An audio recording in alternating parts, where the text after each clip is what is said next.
Hello everyone, welcome to our YouTube channel. तो आज की वीडियो में हम डिस्कस करने वाले हैं सीटेट 2021 में जो क्वेश्चन पेपर हुआ था उसमें पेपर 1 में मैथ्स के जो 30 क्वेश्चन थे उन क्वेश्चंस को हम डिस्कस करेंगे।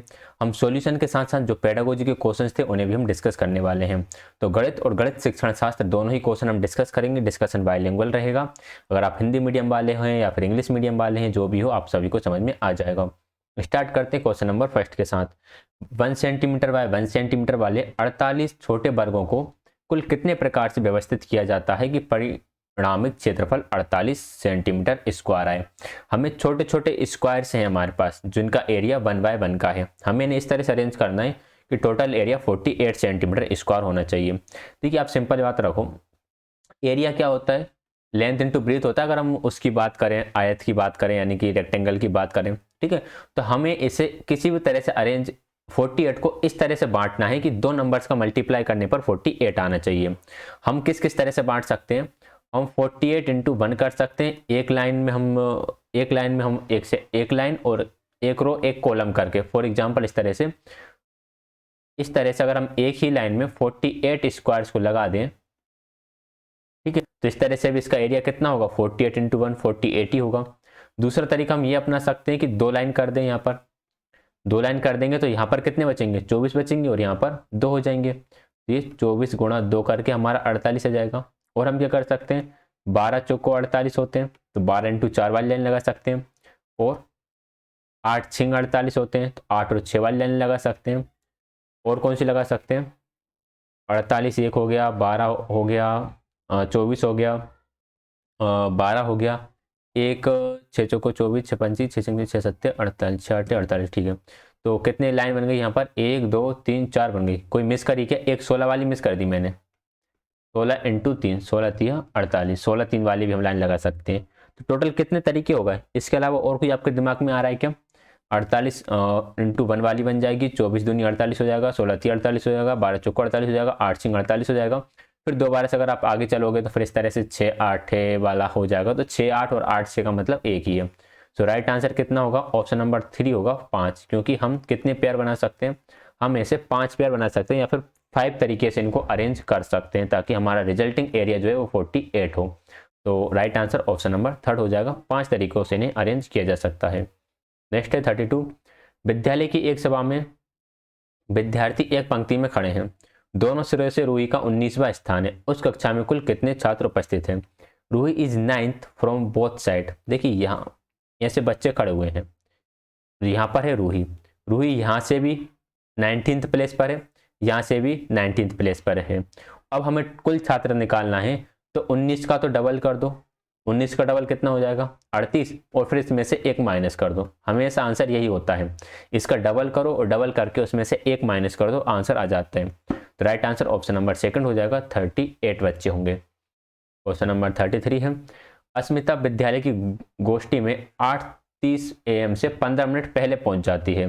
यानी कि Asmita reaches school for a meeting 50 minutes before 8:30।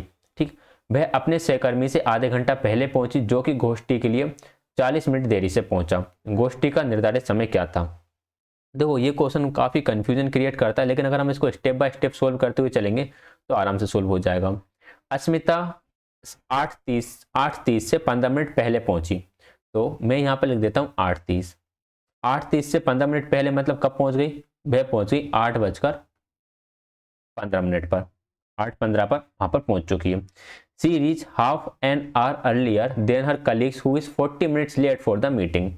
वे अपने सहकर्मी से आधे घंटा पहले पहुंची जो गोष्ठी के लिए 40 मिनट देरी से पहुंचा था। गोष्ठी के लिए 40 मिनट देरी से पहुंचा, तो अगर मैं इस वह अपने सहकर्मी से आधे घंटा पहले पहुंची, सहकर्मी से आधे घंटा पहले मतलब वो कब पहुंची होगी, अगर इसमें मैं आधा घंटा और जोड़ दूंगा तो वह 8:45 पर उसका सहकर्मी आया होगा। ठीक है, सहकर्मी से आधे घंटा पहले मतलब ये 8:15 पे आ गई। उसका सहकर्मी जो है उससे ये आधे घंटे पहले आई, तो उसका जो सहकर्मी है वह 8:45 पे आया होगा जो कि गोष्ठी के लिए 40 मिनट देरी से पहुंचा। तो जो 8:45 है ये वो टाइम है जब व्यक्ति 40 मिनट लेट हो गया। अगर यहाँ पर 40 मिनट लेट है, जब मैं इसमें से 40 मिनट माइनस करूंगा तो कितने बचेंगे, 8 5 बचेंगे। तो निर्धारित सही समय क्या था, 8:05 इसका सही समय था। मैं वो एक बार और क्लियर कर देता हूँ। देखिए 8:30 बजे वह पहुंची, नहीं सॉरी 8:30 से 15 मिनट पहले पहुंची, मतलब वो पहुंची 8:15 पर। ठीक है, वे अपने सहकर्मी से आधे घंटा पहला पहुंची। अगर ये आधे घंटे पहले है तो उसका जो सहकर्मी है, जो उसका कलीग है, वो आधे घंटे लेट होगा, यानी कि वो 8:45 से पहुंचा होगा। और जो 8:45 का टाइम है वह मीटिंग के लिए 40 मिनट देर पहुंचा है, तो इसमें से 40 माइनस कर दूंगा तो 8:05 जो है वो मीटिंग का एक्चुअल टाइम था। तो 8:05 बजे मीटिंग शुरू हुई थी। नेक्स्ट क्वेश्चन है 34। एक संख्या 100 के आधे से अधिक है, यह 6 के दहाई और 8 दहाई से कम है, इसके अंकों का योग 9 है तथा इसका दहाई का अंक इकाई के अंक का 2 गुना है। 100 के आधे से अधिक है तो ये सारे ही नंबर आधे से अधिक है। 6 दहाई और 8 दहाई के बीच में, 6 दहाई और 8 दहाई के बीच का मतलब यह है ये 60 और 80 के बीच में है, तो 60 और 80 के बीच में ये दोनों है, ये गलत, ये हो गया। अंकों का योग 9 तीनों में ही है। दहाई का अंक इकाई के अंक का दोगुना है, दहाई का अंक इकाई के अंक का दोगुना ऑप्शन नंबर सेकंड में ही है, 3 दूना 6, तो दहाई का अंक इकाई के अंक का दोगुना ओनली ऑप्शन नंबर सेकंड में था, तो option number second right answer हो जाएगा। क्वेश्चन नंबर 35 है। विभिन्न स्टेशनरी वस्तुओं की दरें नीचे दिखी गई है, क्रेयॉन का पैकेट, पेंसिल का पैकेट, ये सब कुछ। तो सोहेल खरीदता क्या है? सोहेल एक पैकेट क्रेयॉन खरीद लेता है। एक पैकेट क्रेयॉन मतलब कितने रुपए के खरीद लिए उसने? उसने 15.5 रुपए के तो क्रेयॉन खरीद लिए। 2 पैकेट पेंसिल, तो 14 दूनी 28 रुपए की पेंसिल। एक पैकेट स्केच पेन, तो 22.5 रुपए के स्केच पेन हो गए। और एक कैंची 17 रुपए की। चमकीले कागज की 5 सीट, चमकीले कागज की एक सीट है 2.5 रुपए की, तो 5 सीट हो जाएंगी 12.5 रुपए की। और एक पैकेट सजावटी स्टिकर, सजावटी स्टिकर हो जाएगा 5 रुपए का। जोड़ देते हैं तो ये होगा आपके कितने? 150 हासिल की आएगी एक, तो भाई 5 और 2 7 और 7 14 18 19 और एक 19 और एक 20 और 5 13, तो टोटल होगा 33। एक बार जोड़ लेता हूँ, 5 और 2 7 और 7 14 15 16 और एक 17 8 5 13 7 3 10 की 0 हासिल किया ये एक 30 हो जाएगा। 30 की 0 हासिल की जाएगी 3, 2 2 4 5 6 7 3 10, तो 100 रुपये 50 पैसे हो गया। 100 रुपये 50 पैसे, यानी ऑप्शन नंबर 3 इसका राइट आंसर हो जाएगा। तो ये क्वेश्चन ऐसे ही होगा, ऐसे ही हमें सोल्व करना पड़ेगा, बाकी इसकी कोई ट्रिक होती नहीं है। 36 है। एक रेलगाड़ी पटना से 30 मई को 23:40 घंटे पर चलती है। अ train start from Patna on 13th May 2028 23:40 hours and reaches Mumbai on 1st June 2028 5:15 hours. What is the total travel time of the train? देखिए 30 मई को चल रही है ट्रेन। 30 मई को कितने बजे चली? 23:40 पे चली। बीच में पड़ी 31 तारीख, फिर पड़ा आपका 1 जून, और 1 जून को 5:15 घंटे पर वह पहुंच गई। तो 30 तारीख से जब 31 तारीख हुई होगी तो 24 बजे होंगे। 23 से 24 बजने में कितना टाइम लगा? सिर्फ 20 मिनट का टाइम लगा। यहाँ से यहाँ तक टोटल कितने घंटे हुए फिर? 31 से 1 तारीख होने में 24 घंटे हो गए, और 1 तारीख के 5 घंटे 15 मिनट और हो जाएंगे, 5 घंटे 15 मिनट, तो टोटल 24 घंटे 5 घंटे 15 मिनट और 20 मिनट, ये टाइम लगा टोटल। तो ये हो जाएगा 29 घंटे 35 मिनट। 29 घंटे 35 मिनट मतलब ऑप्शन नंबर सेकंड इसका करेक्ट आंसर हो जाएगा। 37 है। एक 5 अंकों वाली संख्या में 100वें स्थान का 10,000वें स्थान के अंक का 3/4 है। मतलब इन्होंने बोला है कि 5 अंकों वाली संख्या में 100वें स्थान का अंक 10,000वें स्थान के अंक का 3/4 है। 100वें स्थान का अंक कितना है? 8। 10,000वें नंबर का स्थान कितना ही है? तो 100वें स्थान का अंक जो है 10,000वें का 3/4 है, 3/4 कर दिया। 4 दूनी 8 3 दूनी 6, तो ये बात तो फर्स्ट कंडीशन तो फॉलो हो रही है। 10वें स्थान का अंक 100वें स्थान के अंक का 2/3 है।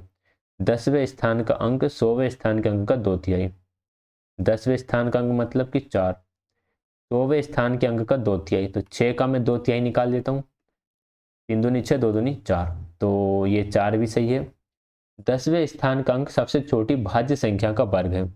10वें स्थान का अंक सबसे छोटी भाज्य संख्या का वर्ग है। सबसे छोटी भाज्य संख्या का अभाज्य संख्या का वर्ग है। सबसे छोटी अभाज्य संख्या होती है 2, 2 का वर्ग कितना होगा? 4, तो ये 4 है, ठीक है। और 1000वें स्थान का अंक एक अंक वाली सबसे बड़ी भाज्य संख्या है। 1000वें स्थान का अंक एक अंक वाली सबसे बड़ी अभाज्य संख्या, ये बात ही बिल्कुल ठीक है। यदि इकाई का अंक सबसे बड़ी एक विषम संख्या हो, इकाई का अंक सबसे बड़ी विषम संख्या, ये बात भी ठीक है। तो सारी कंडीशन फॉलो हो रही है, option number first right answer हो जाएगा। हालांकि हम इस क्वेश्चन को और जल्दी भी कर सकते थे अगर हम इसमें से कुछ मेन पॉइंट ही पकड़ लेते, जैसे कि हम इसे अगर जल्दी करने की कोशिश करें तो मैं यहाँ पर कुछ पढ़ लेता हूँ। जैसे ये पढ़ लेता हूँ, 10वें स्थान का अंक सबसे छोटी अभाज्य संख्या का वर्ग। सबसे छोटी अभाज्य संख्या का वर्ग ये नहीं है, ये नहीं है, क्योंकि 3 और 2 सबसे छोटी, ये 2 सबसे छोटी अभाज्य संख्या लेकिन इसका वर्ग नहीं है, तो ये दोनों तो गलत हो जाएंगे। और अगर मैं इकाई के अंक वाली बात करूँ तो ये दोनों ऑप्शन सही है। और कोई सा उठा लेते हैं, यहाँ पर पहली वाली लाइन उठा लेंगे, तो पहली वाली लाइन के हिसाब से ही आपका ये ऑप्शन गलत हो जाएगा। Right answer option number first ही बचेगा, 87649। एक बात और बता दूं, जितने भी प्रीवियस ईयर क्वेश्चन पेपर हुए हैं 2011 से लेकर 2021 तक, सारे आपको प्लेलिस्ट में मिल जाएंगे। प्लेलिस्ट में जाकर आप देखिएगा, और प्रीवियस ईयर क्वेश्चन पेपर्स आपको वहाँ देखने के लिए मिल जाएंगे। 17,863 पाने के लिए इनके योग में से क्या घटाना होगा? तो पहले तो इन सबको जोड़ के देख लो कि इन सबका जोड़ कितना हो रहा है। 8 और 8 16 और 8 24 की 4 हासिल किया 2, 8 और 8 10 की 0 हासिल की, 8 और 1 9, 8 और 1 16 और 8 दिया 24, 24,904।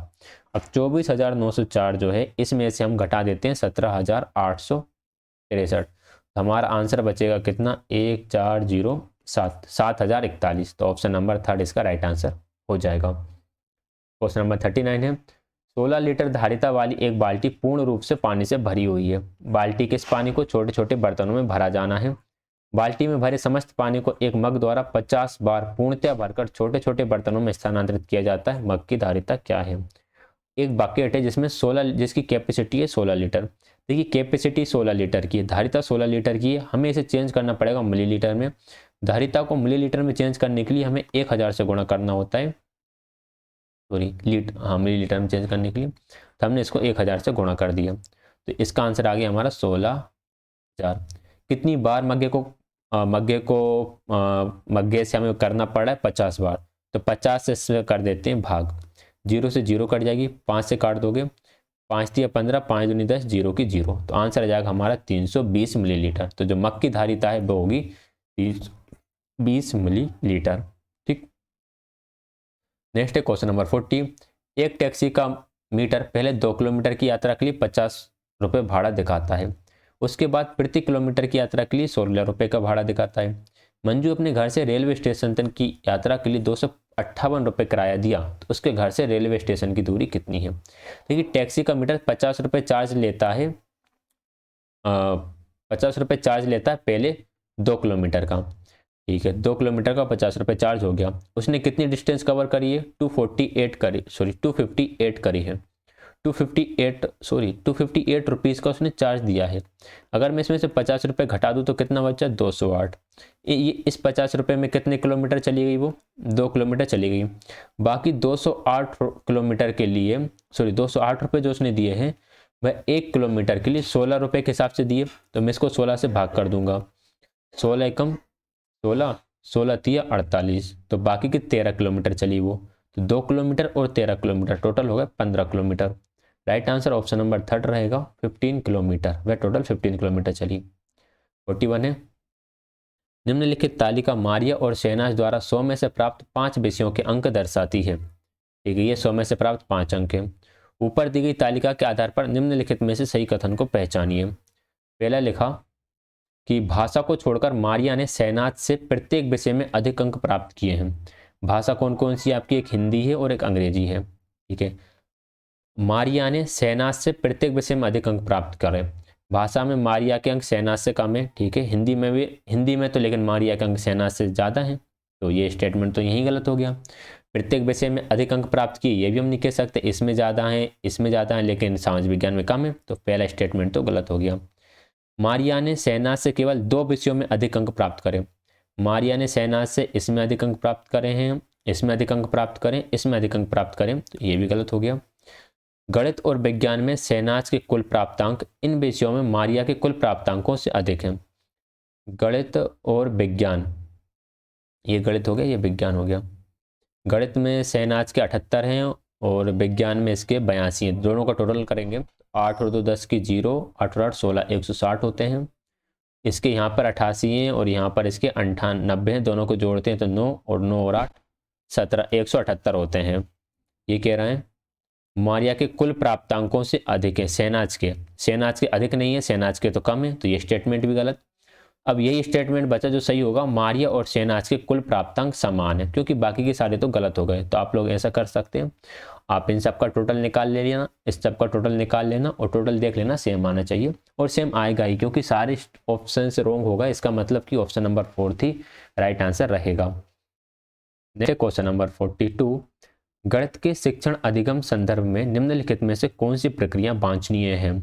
हमें बताना है कि कौन सी डिजायरेबल टीचिंग लर्निंग प्रैक्टिसेस हैं मैथमेटिक्स के अंदर। भ्रांति को रोकने के लिए मुक्त उत्तर वाले प्रश्नों से बचना चाहिए, बिल्कुल गलत बात है। हमें ओपन एंडेड क्वेश्चंस को अवॉइड नहीं करना है, हमें ओपन एंडेड क्वेश्चंस को तो बढ़ावा देना है। संकल्पनाओं की अंतर्दर्शी समझ को प्रोत्साहित करना चाहिए, यह बात बिल्कुल ठीक है। इंट्यूटिव अंडरस्टैंडिंग जो है उसको इनकरेज करना चाहिए। खुली पुस्तक परीक्षा से बचना चाहिए। Open book test should be avoided, ये गलत है। ओपन बुक जो टेस्ट होते हैं इनको तो इनकरेज करना चाहिए। विद्यार्थियों को बताना चाहिए कि प्रश्नों को हल करने के लिए निर्धारित कदमों का अनुकरण करें। हमें ऐसे इंस्ट्रक्शन में नहीं देना है, हमें बच्चों को खुद सोल्व करने देना है। तो ऑप्शन नंबर 2 राइट आंसर रहेगा, यह डिजायरेबल कैरेक्टरिस्टिक्स है। 43 है, गणित के कक्ष में अध्यापक ने निम्नलिखित प्रश्न प्रस्तुत करें। Following are some questions posed by the teachers in the mathematics classroom. ये था कि उस आयत का क्षेत्रफल क्या है जिसकी एक भुजा 5 सेंटीमीटर है और परिमाप 30 सेंटीमीटर है। उन संख्याओं का समुच्चय ज्ञात कीजिए जिनका माध्यक 4 है। 0 से 8 के मध्य सभी अभाज्य संख्याओं की सूची बनाइए। आयतों के बारे में आपको जो भी गणितीय जानकारी है वह मुझे बताएं। देखो, अगर हम पहले क्वेश्चन की बात करें, what is the area of rectangle whose one side is 5 centimetre and parameter is 30। एक भुजा दे दी और परिमाप दे दिया, तो ये तो क्या हो गया, ये क्लोज एंडेड क्वेश्चन हो गया। क्लोज एंडेड कैसे हो गया, क्योंकि इसका एक ही निर्धारित उत्तर रहेगा। तो ये तो आपका बंद सिरे वाला है, ए लिख दिया मैंने क्लोज एंडेड। उन संख्याओं का समुच्चय ज्ञात कीजिए जिनका मध्यक 4 है। देखिए, जिनका मीडियन 4 है, ऐसे इन बहुत सारे हो सकते हैं, तो ये तो आपका ओपन एंडेड है। ऐसे बहुत से सेट्स हो सकते हैं जिनका मीडियन जो है वो 4 आ जाए। 0 से 8 के मध्य सभी अभाज्य संख्याओं की सूची बनाइए। अब 0 से 8 के बाद हम जब प्राइम नंबर्स देखेंगे तो प्राइम नंबर 2 हो जाएगा, 3 हो जाएगा, 5 हो जाएगा, 7 हो जाएगा, हो गए प्राइम नंबर। बस इसके अलावा तो कुछ हो नहीं सकता, तो ये भी आपके क्लोज्ड एंडेड हो गए। आयतों के बारे में आपको जो भी पता है उसकी गणितीय जानकारी मुझे बताएं। Tell me anything mathematical information you know about the rectangle. तो ये भी आपका ओपन एंडेड है, क्योंकि बच्चे को जो भी कुछ पता है वह बताता जाएगा। तो कितने भी आंसर्स हो सकते हैं। तो भाई ए और सी हमारा क्लोज एंडेड है, बी और डी ओपन एंडेड है। ए और C close ended, B and D open ended. तो ये इसका राइट आंसर हो जाएगा ऑप्शन नंबर 4। आगे बढ़ेंगे क्वेश्चन नंबर 44 की तरफ। गणित के शिक्षण अधिगम पर निम्नलिखित में से किसका प्रभाव होने की संभावना न्यूनतम है। Which of the following is the least likely to impact teaching learning in mathematics. किसका प्रभाव होने की संभावना न्यूनतम है। प्रतिपुष्टि की गुणवत्ता में वृद्धि, एनहेंस्ड क्वालिटी ऑफ फीडबैक, बिल्कुल सही है। मूल्यांकन के परिणामों के प्रयोग से शिक्षण में परिवर्तन करना, यह भी हम कर सकते हैं। Using results of assessment to modifying teaching, मूल्यांकन के कारण छात्रों के आत्मविश्वास पर प्रभाव पड़ने के तरीकों की जानकारी होना, बिल्कुल सही बात है। देखिए, आपको जब पता चलेगा मूल्यांकन के कारण से छात्रों के आत्मविश्वास का पर किस तरह का प्रभाव पड़ रहा है, कम हो रहा है, ज़्यादा हो रहा है या कोई प्रभाव नहीं पड़ रहा है, तो ये भी हो सकता है। इस पे भी प्रभाव पड़ेगा गणित के शिक्षण अधिगम का, या गणित के शिक्षण अधिगम पर इस चीज़ का प्रभाव पड़ेगा। छात्रों के गलत उत्तरों के पूरी हल देना, ये कोई ज़्यादा सही है नहीं है। ये तो एक तरह से वही हो गया कि बच्चा, मान लो क्या हुआ, बच्चा एक गाइड ले आया, एक कोई भी सॉल्यूशन उठा लिया, तो ये इतना इफेक्टिव होता नहीं है। तो 4 इतना इफेक्टिव है नहीं, बाकी सारे सही हैं। तो राइट आंसर ऑप्शन नंबर 4 ही रहेगा। 45 है। रोहित ने अनुभव किया कि वर्ग एक समचतुर्भुज और आयत दोनों ही है। वह वैन हील के मानसिक चिंतन के कौन से कौशल पर है। Rohit realise that square is both rhombus and a rectangle. ये जो स्तर है ये है थर्ड स्तर। स्तर सेकंड मतलब कि तीसरा होता है, लेकिन स्तर 2 होता है रिलेशनशिप जिसे हम बोलते हैं। पहला रिकॉग्नाइजेशन में तो सिंपल पहचान पाता है कि ये चीज़ आपकी चौकोर है, ये वृत्त है, ये रेक्टेंगल है। नेक्स्ट स्टेज में वो आइडेंटिफाई कर पाता है कि जो आपका चौकोर है उसमें आपका वर्ग भी हो सकता है, आपका रेक्टेंगल भी हो सकता है और उसमें पैरेललोग्राम भी हो सकता है। इसमें इन दोनों के बीच, इन तीनों के बीच रिलेशन रिलेशन समझ पाता है कि जो एक रोम्बस है और एक जो आपका पैरेललो, जो ये हम कह सकते हैं, रुको जरा मैं इसको मिटा कर बताता हूँ। ऐसा कह सकते हैं कि जो स्क्वायर है उसमें क्या क्या क्वालिटीज़ हो सकती हैं, या फिर जो पैरेललोग्राम है, पैरेललोग्राम की थ्योरम प्रूफ करना ट्राइंगल का यूज़ करके, ट्राइंगल की थ्योरम्स का यहाँ पर यूज़ करके, तो वो थर्ड में आ जाता है। और सॉरी सेकंड, ऑप्शन थर्ड है लेकिन लेवल ही सेकंड होता है। इन्होंने एक तो जीरो से शुरू करके ना बड़ा कंफ्यूज कर रखा है। लेवल थर्ड होता है डिडक्शन। इसमें बच्चा खुद ही प्रमेय को सोल्व करने लगता है, नियमों के माध्यम से खुद प्रमेय को सोल्व करने लगेगा।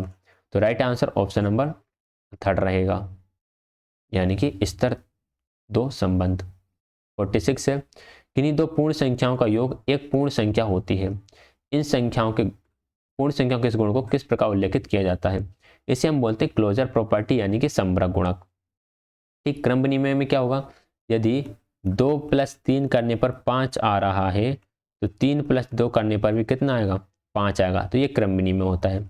सहचर गुण ये बोलता है 2 + 3 + 4, तो 4 3 7 2 9, 2 + 3 + 4, 4 3 7 3 9।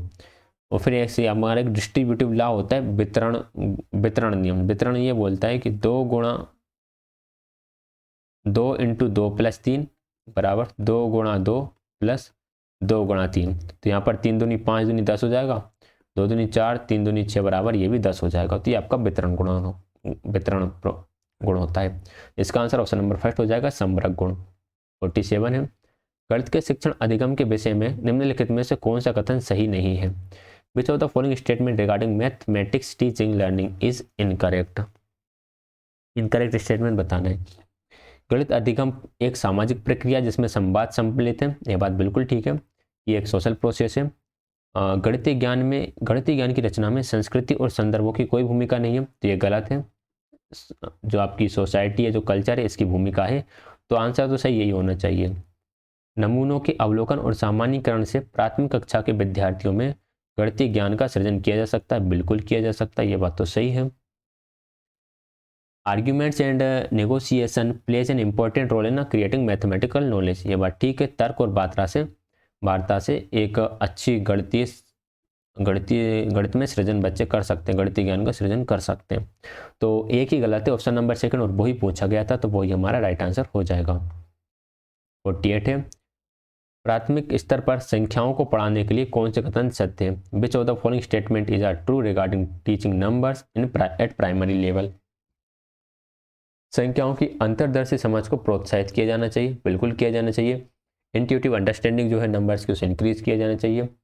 संख्याओं को लिखना अनुक्रम में पढ़ाना चाहिए। Writing numbers should be taught in sequence, तो ये कभी नहीं कहा जाता कि प्राइमरी क्लास के बच्चों को आप सीक्वेंस में ही पढ़ाओ, ये इस पर इतना फोकस नहीं दिया जाता। तो ये ऑप्शन आपका गलत है।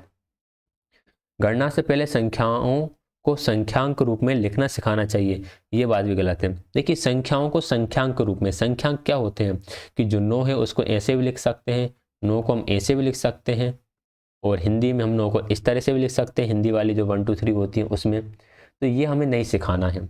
संख्याओं के अनुक्रम असंगति को प्रोत्साहित किया जाना चाहिए। मतलब अगर बच्चा सीक्वेंस में नहीं लिख रहा, इधर उधर कोई भी सीक्वेंस चल रहा है, 4 8 5 2 1 9 10 15 16 2 4 ऐसे चलने देना चाहिए।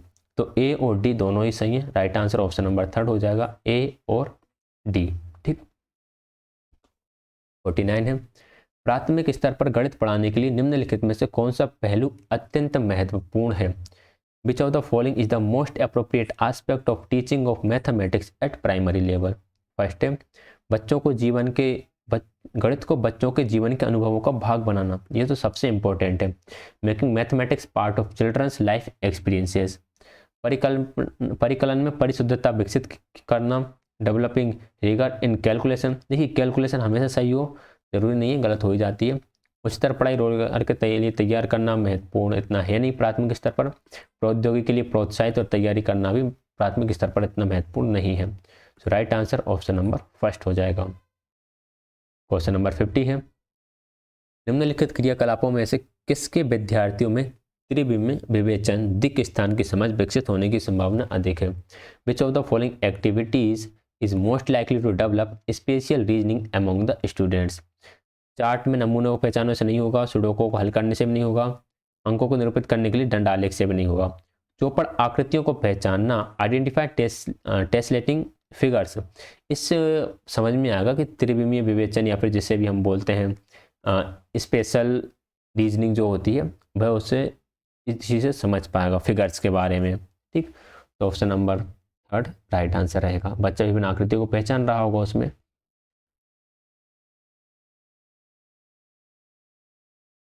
51 है, which of the following is most suitable for teaching children the concept of fraction. बच्चों को भिन्न की संकल्पना पढ़ाने के लिए निम्नलिखित में से क्या अत्यंत आवश्यक है। देखिए भिन्न की संकल्पना पढ़ाने के लिए गिनतारा, जियोबोर्ड, संख्या चार्ट तीनों ही इतने इफेक्टिव नहीं है।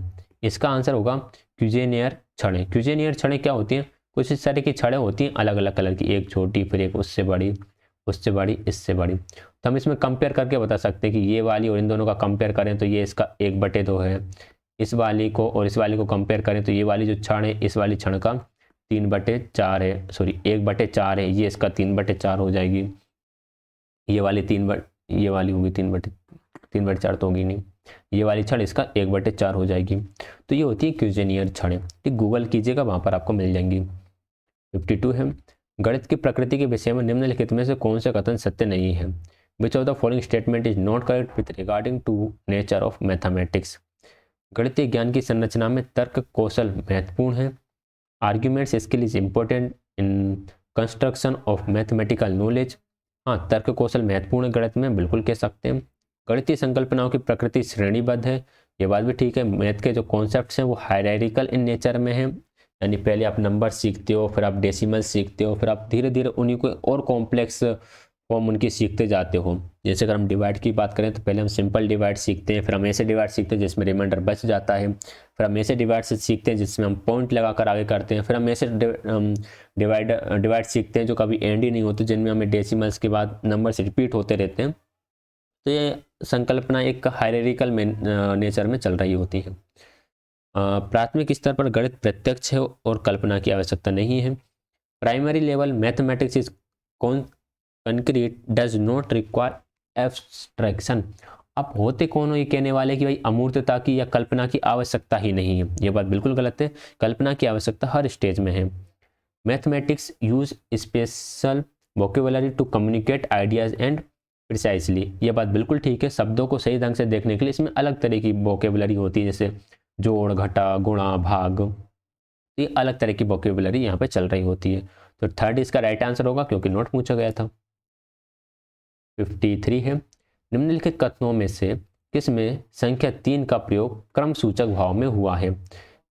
3 को ऑर्डिनल फॉर्म में कहाँ पे यूज किया गया। मैं इस इमारत की तीसरी मंजिल पर रहता हूँ, बिल्कुल ठीक है, ये ऑर्डिनल है। बाकी ये ऑर्डिनल नहीं है, कार्डिनल है सारे। 3 सदस्य हैं, 3 पेंसिल हैं, इनको हम गिन सकते हैं।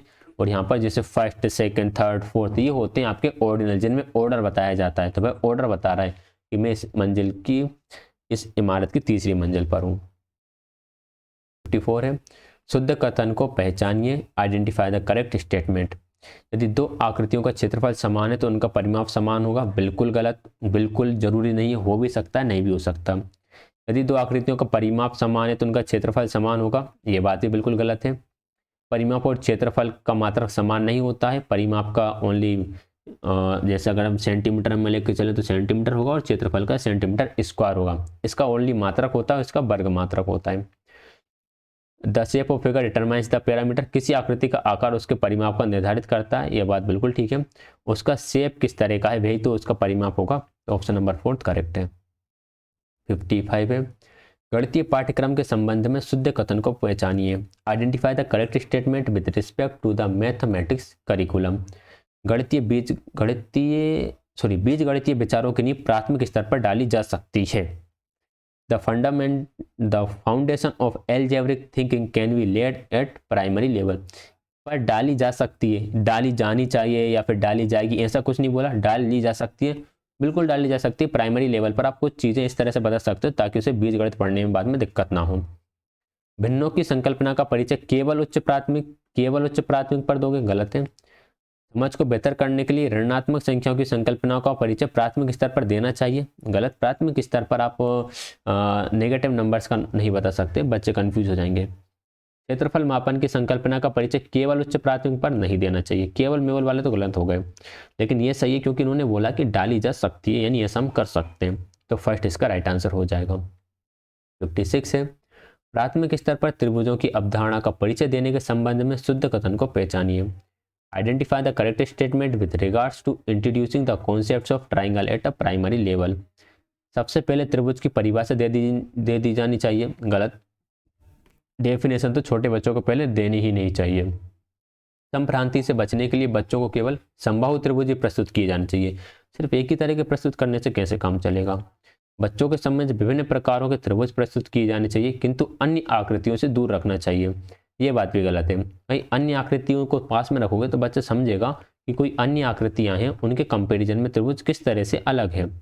बच्चों के समक्ष सभी प्रकार के त्रिभुज व अन्य आकृतियां प्रस्तुत की जानी चाहिए। तो ये ऑप्शन बिल्कुल सही है। हर तरह का ट्राइंगल भी उनके सामने रखो और विभिन्न आकृतियां भी उनके सामने रखो। क्वेश्चन नंबर 57 है, एक विभाजन के प्रश्न में भाजक भागफल का 5 गुना है और शेषफल का 2 गुना है। यदि शेषफल 5 है तो संख्या क्या है। तो हमने पढ़ा है भाज्य बराबर क्या होता है, भाजक गुणा भागफल प्लस शेषफल। शेषफल कितना है, शेषफल 5 है। भाजक भागफल का 5 गुना है और शेषफल का 2 गुना है। तो भाजक जो है शेषफल का 2 गुना हो जाएगा, यानी शेषफल का 10 गुना हो जाएगा। भाजक जो है भागफल का 5 गुना है तो भागफल 2 होगा, तो 2 का 5 गुना 10 हो गया। तो टोटल नंबर कितना बन गया हमारा, 10 दूनी 20 और 5 25। ऑप्शन नंबर 3 इसका राइट आंसर हो जाएगा। इंग्लिश में लिख देता हूँ, ये होता है आपका dividend is equal to divisor plus quotient plus remainder. Divisor ये इनटू है, तो ये हमारा 5 दिया था, ये 2 आ गया था और ये 10 आ गया था, तो 25 इसका आंसर हो गया था। 58 है, 5 क्रमागत संख्याओं का योग कितना है, 20 है। प्रथम 3 क्रमागत संख्याओं का योग क्या होगा। देखो 5 संख्याएं हैं, इनका योग कितना है, 20। अगर मैं इनका एवरेज निकालूं तो 5 से भाग कर दूंगा, यानी 4। 4 कौन से नंबर आया, 4 आ गया बीच का नंबर। तो इसके पहले 2 संख्या होंगी और इसके बाद 2 संख्या होंगी, बीच का नंबर आ गया 4। प्रथम 3 संख्याओं का योग निकालना, निकाल लो, 4 3 7 दोनों। Option number 2 right answer. 59 question है, एक वर्ग के रूप में एक तार 144 सेंटीमीटर स्क्वायर का क्षेत्रफल घेरती है। यानी अगर स्क्वायर फॉर्म में है तो इसका एरिया कितना है, 144। एरिया 144 है तो इसकी साइड कितनी हो जाएगी, 44 कितने का स्क्वायर होता है, 12 का, तो 12 इसकी साइड होगी। और इसका अगर मैं पैरामीटर की बात करूं यानी परिमाप की बात करूं तो 12 चौको 48 इसका परिमाप हो गया। इसी तार को एक आयत के रूप में मोड़ा गया। अब इस तार से बना दिया एक आयत, इसकी लंबाई हुई 16। अब हमें निकालना इसका क्षेत्रफल। इसका क्षेत्रफल होता है लंबाई इंटू चौड़ाई। चौड़ाई हमारे पास पता नहीं है, लेकिन जो पैरामीटर है, क्योंकि इसी तार को मोड़कर आयत बनाया गया है, तो इसका परिमाप और इसका परिमाप होगा बराबर। इसका परिमाप होता है 2 गुणा लंबाई प्लस चौड़ाई बराबर 48। 2 वहाँ जाकर डिवाइड कर देगा तो लंबाई प्लस चौड़ाई बराबर हो जाएगा 24। L 24 है तो 24 प्लस 16 प्लस B बराबर 24। B की वैल्यू हो जाएगी 16 में 24 कितना बचा, 8। तो ये आ गई हमारे पास 8। इसका क्षेत्रफल होता है लंबाई गुणा चौड़ाई, तो 16 इंटू 8, 16 8 128। तो ऑप्शन नंबर 3 इसका राइट आंसर हो जाएगा, 128 सेंटीमीटर स्क्वायर। डन। ऐसे छोटे छोटे सवाल आते हैं सीटेट में। क्वेश्चन नंबर 60 है, निम्नलिखित भिन्नों में सबसे बड़ी और दूसरी सबसे बड़ी भिन्न क्रमशः कौन सी है। देखो इनको निकालने का सबसे सही तरीका जो मैं आपको बताऊं, ऐसे 5 को डिवाइड कर दोगे तो 0.2 डेसिमल तक याद करना है, तो ये आपका 50 हो जाएगा। 8 6 48, कितना बचेगा, 2 बचेगा और 2 बचेगा तो 20 हो जाएगा। 6 3 18, 0.83 और डेसिमल के बाद कुछ आता रहेगा। 3/4 को डिवाइड करोगे तो 0.4 7 28, 7 5 35। 1/2 का भाग लगा दोगे 0.5, 2/3 का भाग लगा दोगे तो 0.66 और 3/5 का भाग लगाओगे तो 0.6। हमें बताना है सबसे बड़ी और दूसरी सबसे बड़ी। तो सबसे बड़ी 5/6 है और दूसरी सबसे बड़ी 3/4 है। 5/6 और 3/4 option number first right answer. तो ये हमारे 60 क्वेश्चंस कंप्लीट होते हैं, सॉरी मैथ्स के 30 क्वेश्चंस कंप्लीट होते हैं। किसी क्वेश्चन में डाउट रहे तो उसके लिए आप कमेंट कर सकते हैं। प्लेलिस्ट बनी हुई है जिसमें सारे प्रीवियस ईयर क्वेश्चन पेपर्स मैंने डिस्कस कर रखे हैं मैथ्स के, ईवीएस के। तो आप वो प्लेलिस्ट में जाके सारे क्वेश्चन पेपर्स को सोल्व कर सकते हैं। और सीटेट के लिए अगर प्रीवियस ईयर लगाते हैं तो काफ़ी बेनिफिट मिलेगा आपको, क्योंकि प्रीवियस ईयर क्वेश्चन काफ़ी रिपीट होते हैं सीटेट में। कोई भी डाउट रहे तो उसके लिए आप कमेंट कर सकते हैं। वीडियो पसंद आए तो वीडियो को लाइक शेयर, चैनल को सब्सक्राइब कर दीजिएगा। वीडियो देखने के लिए आप सभी का बहुत बहुत धन्यवाद।